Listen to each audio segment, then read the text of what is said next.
The phrase "you won't believe what happened" is the emotional ignition of your title. Parts 1, and to build the setup and tension, this part explodes with curiosity, pulls the audience over the cliff, and seals their decision to click. It is both a promise and a challenge.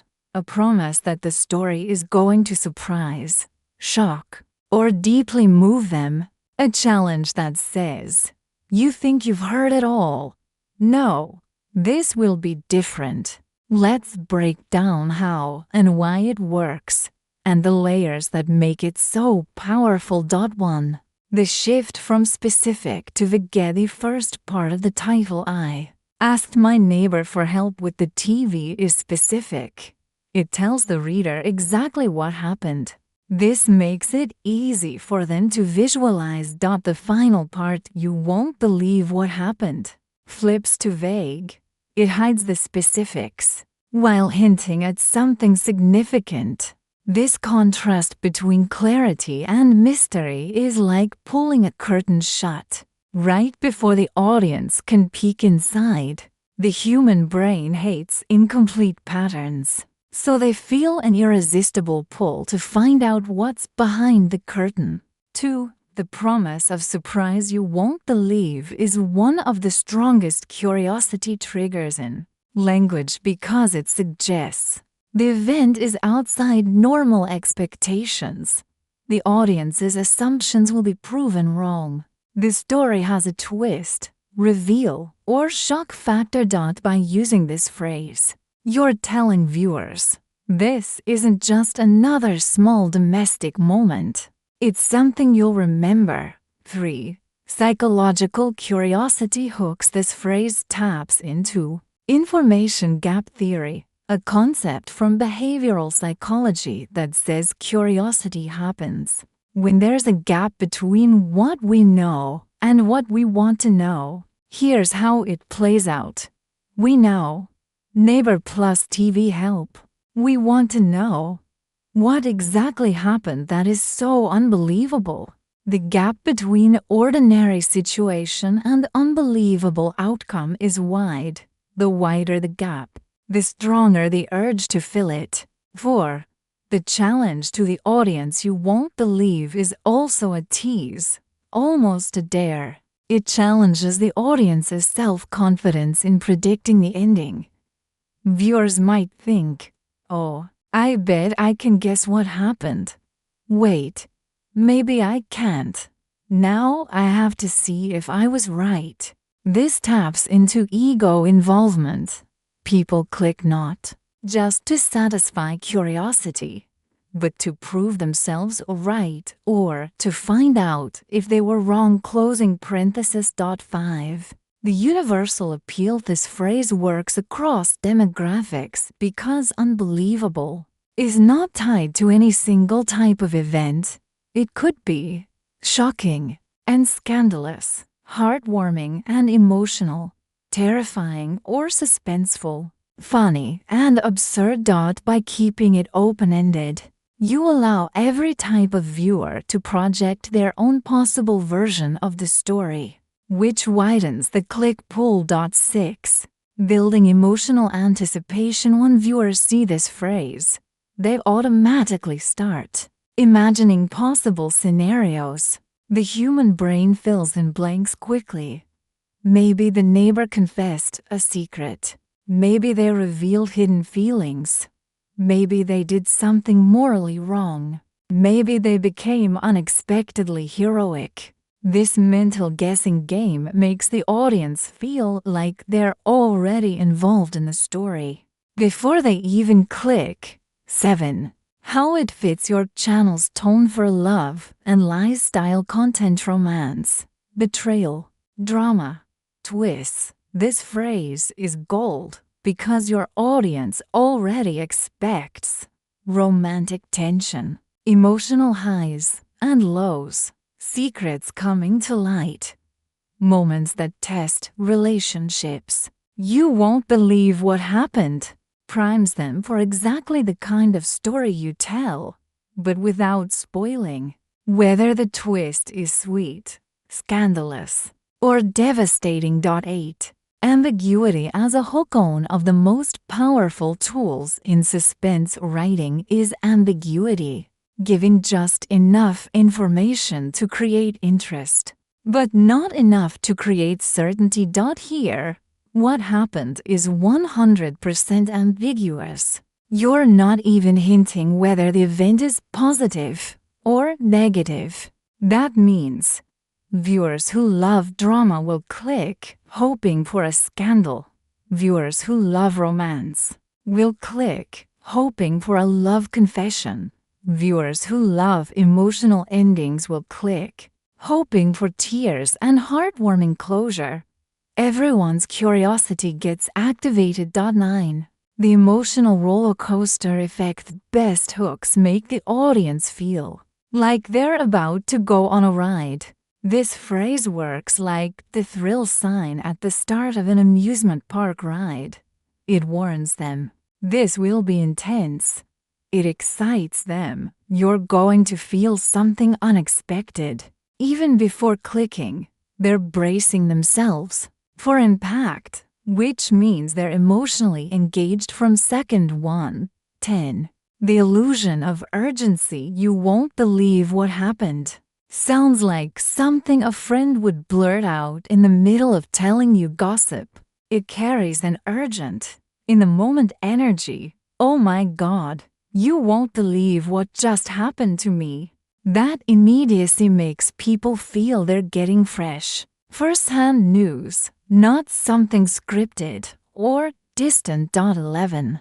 Avoiding specific spoilers. And mistake in storytelling titles is giving away too much of the climax. This phrase sidesteps that completely. It doesn't reveal the twist. It hides it behind a locked door, then hands the viewer the key only if they click. This increases retention potential because the reveal happens inside the story, not in the title. 12. Encouraging emotional investment before the clickbait. Ending with "you won't believe what happened." You're making viewers think, I need to see if my guess is right. I have to know why it's unbelievable. What could be so wild that the storyteller can't just say it in the title? This mental pre-investment means that once they click, they're more likely to watch for longer. They need the payoff. 13. Playing into human nature. Humans are wired for stories, especially those involving secrets, surprises, and the breaking of expectations. The caveman version of this would be, I went hunting for berries, and you won't believe what I saw. That structure has worked for thousands of years because it directly feeds our survival instinct to learn about unexpected events. Even though we're no longer hunting in the forest, our brains still light up when someone hints at an unusual turn of events. 14. How the words amplify each other. Let's break down the specific choice of words. You gives direct address, pulling the audience into the story as if it's meant just for them. Won't believe gives hyperbolic, but effective. It pushes the promise of something extreme. What happened gives the most open-ended and intriguing way to hide the twist. Each word works with the others to create a feeling of personal invitation to discover a mystery. 15. The mini cliffhanger in writing. A cliffhanger leaves the audience in suspense at the end of a chapter. Here, you've built a micro cliffhanger inside the title itself. The sentence ends on the withheld information, forcing the audience to bridge the gap themselves by clicking. 16. Making it work even harder. The phrase is already strong, but in a YouTube context, its power is multiplied by thumbnail images. GIFs. This can hint at the unbelievable part visually without giving the full reveal. Voiceover delivery. GIFs in your video. You can match the tone to heighten intrigue. Video pacing gives building slowly toward the reveal inside the story. Makes the audience feel the wait was worth it. 17. Emotional payoff expectations. Audience will enter your video with 3 subconscious demands. The event must genuinely surprise them. The reveal must connect emotionally. Joy, shock, heartbreak, or laughter. This story must feel worth the build-up from the title. Understanding these expectations is key to delivering on the title's promise. If you satisfy them, you not only get clicks, you get loyal repeat viewers. 18. Why this ending creates click-through power on a crowded YouTube feed. Many titles present either a clear event or a vague hook. Yours gives both. Clear event in part 1, asking the neighbor for TV help. Vague hook in part 3, the unbelievable aftermath. That combo, anchored by the dash in part 2, makes the brain stop scrolling and engage. 19. How it completes the 3-part structure. Your title works like a joke. Setup gives I asked my neighbor for help with the TV. Pause gives the dash. Punchline gives you won't believe what happened. The difference is that instead of laughter, your punchline generates emotional suspense. The kind that can drive millions of views if the payoff delivers. 20. The silent contraction. You won't believe what happened is a silent contract between you and your viewer. You're saying, if you give me your attention, I'll reward you with a story that surprises you. The audience's click is them saying, all right, I'm trusting you. Show me. Delivering on. That trust is what keeps them coming back. When we look at the title, I asked my neighbor for help with the TV. You won't believe what happened. The dash in the middle might seem small, almost invisible compared to the words around it. But in narrative design, especially for YouTube storytelling, that dash is not a throwaway character. It is the bridge, the doorway, and the signal flare that tells the reader something is about to change. The tone, the pace, the stakes, all of it is shifting right here. That single horizontal line doesn't just separate 2 halves of the title. It carries a promise. What came before was normal. What comes next will not be. Let's explore exactly why this is such a powerful storytelling device and how it works. In the psychology of your audience. 1. The dash as a pause of suspensive dash creates a pause. Longer than a comma, less final than a period. It's the moment a storyteller leans in, lowers their voice, and makes you wait for the next thing they're going to say. In spoken form, it's like saying, I asked my neighbor for help with the TV, and then, that, and then, moment is pure anticipation fuel. Your audience knows you wouldn't break the sentence unless something important was coming. The pause makes the following phrase, you won't believe what happened, hit harder, because the listener has mentally prepared for a shift. Point 2. Signaling the change from ordinary to extraordinary. Before the dash, everything is ordinary and concrete. You ask for help with the TV. After the dash, everything becomes open-ended and emotional. You won't believe what happened. Before the dash, facts, setting, everyday life. After the dash, mystery, reaction, suspense. That structure mirrors how dramatic moments happen in real life. You're in the middle of something normal. Something unexpected interrupts it. Life isn't the same afterward. By visually and rhythmically dividing the title, the dash says to the audience, this is the exact point where normal reality stopped. 3. The dash as a scene cut in cinematic storytelling. Think of it like a movie edit. Before the dash, the camera is steady, maybe showing you in your living room, remote in hand, frowning at the TV. The neighbor's rival is routine, even mundane. Then cut.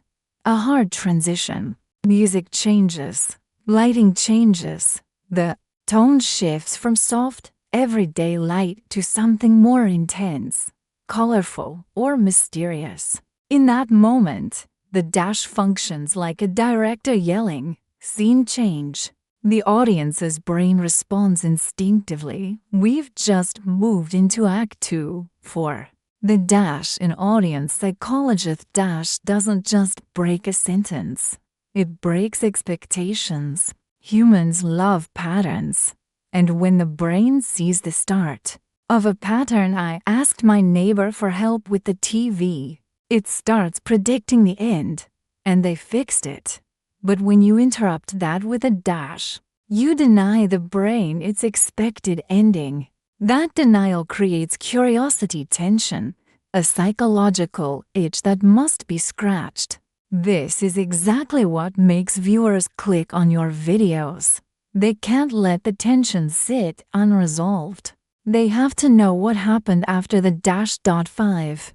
The dash as a story beat. We map this like a dramatic structure. The dash is the turning point beat, the point where the plot direction shifts. In a 6-part YouTube story, this dash moment is the entry point to the real conflict. Before dash equals setup, introduces characters, situation, and tone. After dash equals inciting incident, the unexpected event or revelation that drives the whole story. In I asked my neighbor for help with the TV. You won't believe what happened. The dash is where your audience subconsciously knows this isn't just about a TV anymore. 6. Emotional recalibration dash forces the audience to recalibrate their emotional stance. Before the dash, they might be relaxed, imagining a harmless scene. After the dash, they shift to alert curiosity, wondering, should I expect something funny, shocking, scandalous, heartbreaking? That recalibration is emotional engagement. The exact thing your story needs to keep people watching from start to finish. 7. The dash as a promise. Scene titles like yours. The dash isn't just punctuation. It's a contract with the audience. You're essentially saying, I promise you that if you come with me past this point, you're going to see something worth your time. If the first half of the title sets a calm, everyday scene, the dash promises that crossing into the second half will be exciting, unpredictable, and possibly emotional. The stronger the contrast between what's before and after the dash, the stronger the hook. 8. How the dash plays into your channel's style for love and lies style storytelling. Romantic, emotional, dramatic, with twists. The dash serves an extra purpose. It hints at hidden layers. It whispers, this isn't the whole truth. You're only seeing the surface right now. Something behind closed doors is about to be revealed. Your audience knows. Your channel delivers surprises. Sometimes betrayal, sometimes romance, sometimes secrets. The dash is the subtle warning bell that the real story hasn't started yet. 9. The dash as a breath before the drop. Think of the dash like the moment a roller coaster pauses. At the top of the first hill, you've been climbing setup. You've reached the peak, the dash, and now you're about to plunge into the main action. That pause is short, but it's loaded with adrenaline and expectation. The audience knows they're about to drop into the emotional or dramatic twist, and they're ready for it. 10. the invisible dialogue between writer and reader. When you use a dash in a title like this, you're having a silent conversation with your audience, you the storyteller. Here's a small, everyday thing that happened to me. The audience. Okay, so, where's this going? You. Hold on. You think you know, but you don't. The dash is that hold on moment. It keeps the audience humble about their assumptions and primes them for a surprise. 11. How the dash controls pace. Punctuation is rhythm. In a fast-paced hook, a comma would keep things moving smoothly. A period would stop it dead. But a dash makes the reader linger, not long enough to lose momentum, but long enough to heighten suspense. This is why titles with dashes often perform better in storytelling formats. They pace the hook perfectly, giving the brain a half-second to imagine before delivering the payoff phrase. 12. Building anticipation before the dash. For the dash to have maximum impact, everything before it has to feel stable and grounded. That's why I asked my neighbor for help with the TV is so effective. It's so calm and ordinary that the audience's guard is down. The dash then becomes a sharp gear shift they can feel. If the first part were already dramatic, I caught my neighbor doing something strange, the dash would lose some of its shock value. But here, it's perfectly placed after something domestic and safe. 13. The dash as a gateway to the unknown. In mystery writing, they talk about the doorway of no return, the point where the main character enters a situation they can't walk away from. In your title, the dash is that doorway for the audience. Once they read past it, they're in. They can't unsee the intrigue you've set up. Their mind is already asking, what could possibly have happened?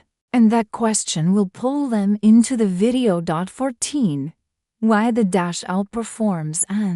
Or then, you could have written, I asked my neighbor for help with the TV, and you won't believe what happened. Or I asked my neighbor for help with the TV, then, you won't believe what happened. But both of those reduce tension and feels casual and connected, not dramatic enough. Then feels chronological, not emotional enough. The dash, however, feels sudden, like something unexpected crashed into the middle of the sentence. That sense of interruption mirrors the idea of a surprising twist. 15. How viewers react subconsciously. Viewers don't consciously think, oh, the dash here is creating narrative tension. But subconsciously, their reading flow is interrupted in a way that makes them lean forward. They may not notice the punctuation at all, only that the title feels sharper, more suspenseful, and more urgent than if it were written in a single, unbroken sentence. 16. The dash as a tool for emotional investment. By breaking the sentence, the dash invites the reader to emotionally invest twice. First, in the relatable, everyday scene of asking for help. Second, in the curiosity and anticipation for what's about to unfold. This double investment makes them more likely to click, because they've already pictured both the before and the after, and now they need to know how the transition happened. 17. Why this matters for click-through radian platforms like YouTube, where viewers scroll past dozens of titles in seconds. Anything that visually and rhythmically breaks the pattern stands out. The dash gives your title a two-stage hook. The brain processes part 1, pauses, and then processes part 2, effectively doubling the time your title lives in their attention span. And more attention equals more clicks. In short, the dash is the cliff edge Before it, you're safe on flat ground. After it, you're leaning over into the unknown, and gravity is already pulling you forward. The phrase "I asked my neighbor for help with the TV" might seem simple on the surface, almost like an ordinary slice of suburban life, but in storytelling, especially for an emotional, dramatic, and engaging channel, this is much more than a mundane request. This part of the title serves as the foundation for the whole narrative, setting the scene, introducing the characters, and planting seeds for the tension or surprises that will follow. Let's break down its layers and storytelling potential, step by step. 1. The everyday relatability. Most people have been in a situation where they needed help with something technical: a TV, a Wi-Fi router, a stubborn washing machine. Technology, for all its convenience, also creates plenty of frustrating moments. And in those moments, many of us instinctively reach out to someone nearby. That's where neighbors often come in. This phrase instantly creates a connection with the audience because it's believable and relatable. Everyone understands the vulnerability of admitting, "I can't figure this out on my own." It's not a grand, life-changing request. It's small, it's domestic, and that makes it a perfect setup for a twist, because the more ordinary the beginning, the bigger the impact when something extraordinary happens next. 2.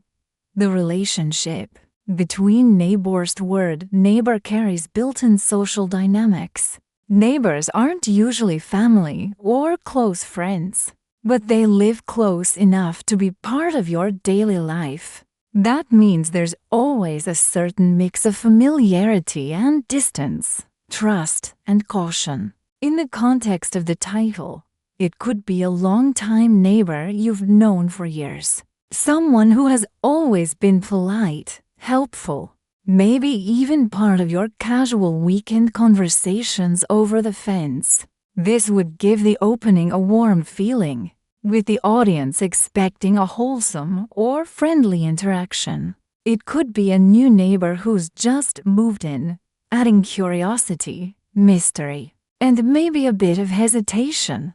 Viewers might think, "You barely know them. What could possibly happen next?" It could be a neighbor you rarely interact with, one of those people you've only waved to in passing.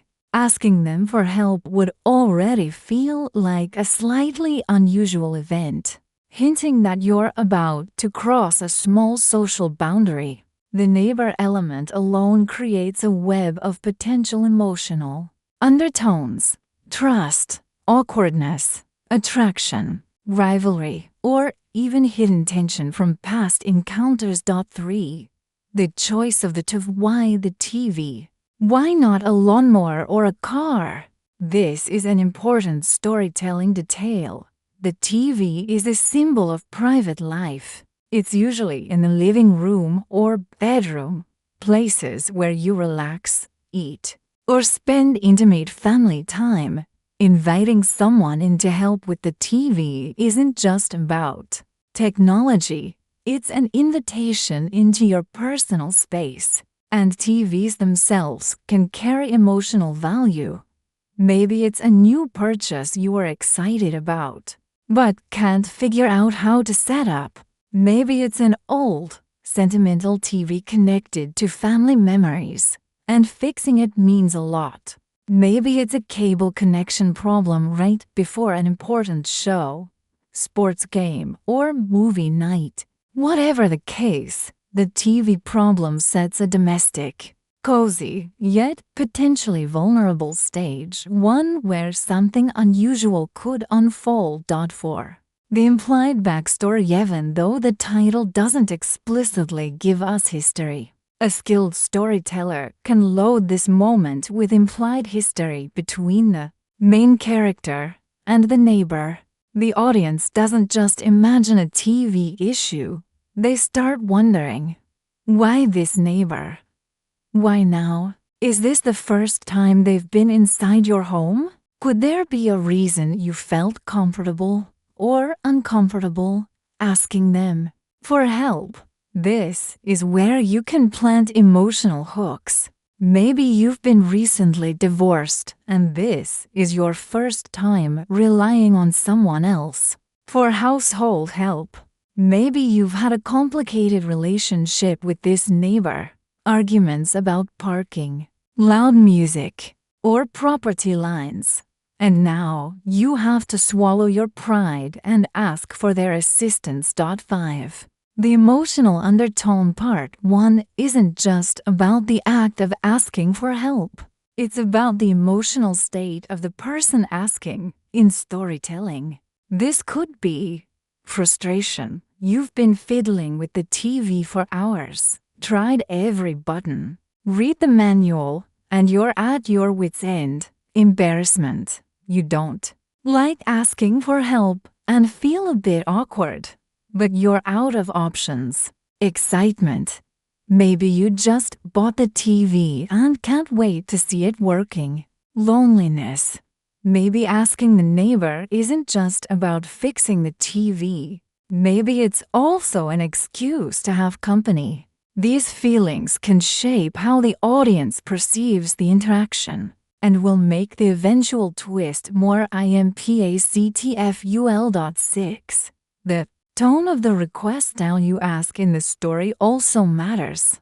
Was it casual and spontaneous, bumping into them outside and saying, "Hey, you're good with electronics, right?" Was it a planned knock on the door? Something you thought about before doing? Was it through a phone call or a text, adding a layer of distance and formality before they came over? Each of these creates a different rhythm and expectation for the story. A spontaneous request feels light and harmless. A planned visit adds weight and anticipation. 7. The physical setting moment before the neighbor arrives can be loaded with descriptive detail. The room where the TV is it messy, cozy, minimalist? The time of day, morning sunlight streaming through the curtains, or late evening when shadows stretch across the room? The atmosphere, quiet except for the hum of electronics, or busy with background household noise? This imagery can subtly set the tone, bright and cheerful, or dim and mysterious. 8. The audience's assumptions at this stage. The audience thinks they know where the story is going. The neighbor will come over, fiddle with the TV, maybe share a small laugh about technology, and then leave. But because the title belongs to a dramatic storytelling channel, they also suspect something unusual is about to happen. This tension between normal expectation and story expectation is key to keeping them watching. 9. The psychological hook. Humans are naturally curious about relationships between people who live close but aren't family. There's always a what-if factor with neighbors. What if they're kinder than you thought, more mysterious, or hiding something surprising? The title teases that this simple TV request might reveal a hidden side of your neighbor's personality, intentions, or past. 10. The invisible invitation. Finally, asking someone into your home, even for a small favor, is never just about the task. It's an opening for conversation, connection, or conflict. By mentioning help with the TV, the title indirectly tells the audience something is about to enter my private life. It's not just a repair, it's the start of something that changes everything.